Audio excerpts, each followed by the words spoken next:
It's one thing to talk about slavery in the abstract. It's another to name the very companies that benefited from the blood, labor, and legacy of our ancestors. These weren't just small-time operations. These are some of the biggest corporations in the world. Many still in business, still making billions, and still serving Black communities today without ever paying the debt that they owe. So let's name 18 of them. Number 1, J.P. Morgan Chase. Their predecessor banks used enslaved people as collateral and took ownership when loans defaulted.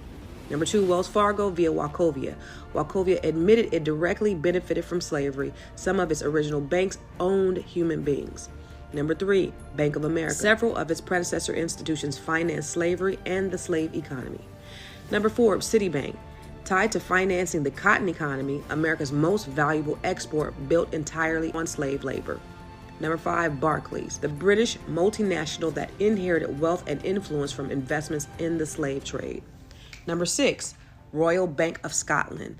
They provided loans and banking services to slave owners and traders. Now let's look at some insurance companies.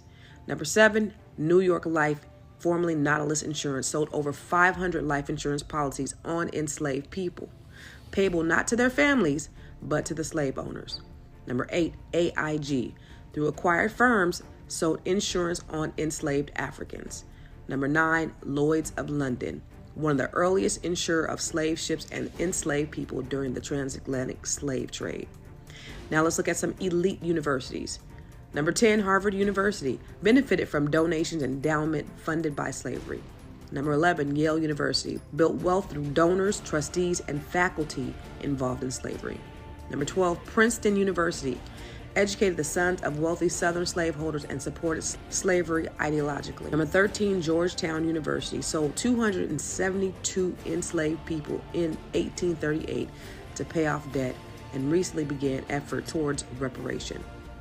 Number 14, Brown University, published an in-depth study of its own slavery ties, revealing deep involvement. Now let's look at industry and trade. Number 15, Lehman Brothers began as a cotton broker in Alabama. Cotton was America's #1 export, and it was built entirely on the backs of enslaved Africans.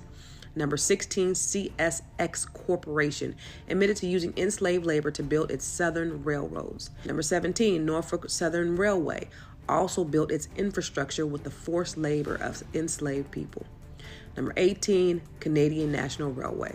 They're tied through acquisition to railroads in the U.S. South that were built by slave labor. Now let's be clear, these companies didn't just survive the era of slavery, they profited from it, they grew off of it, and many of them continue to profit today, often while serving Black customers, insuring Black homes, and issuing loans to Black businesses without ever fully reconciling the past. So the next time somebody asks you, why y'all still talking about slavery? Because the wealth it created is still moving and we're still catching up. Now drop a Black fist in the comments and share this with someone who needs to hear this Black History gem.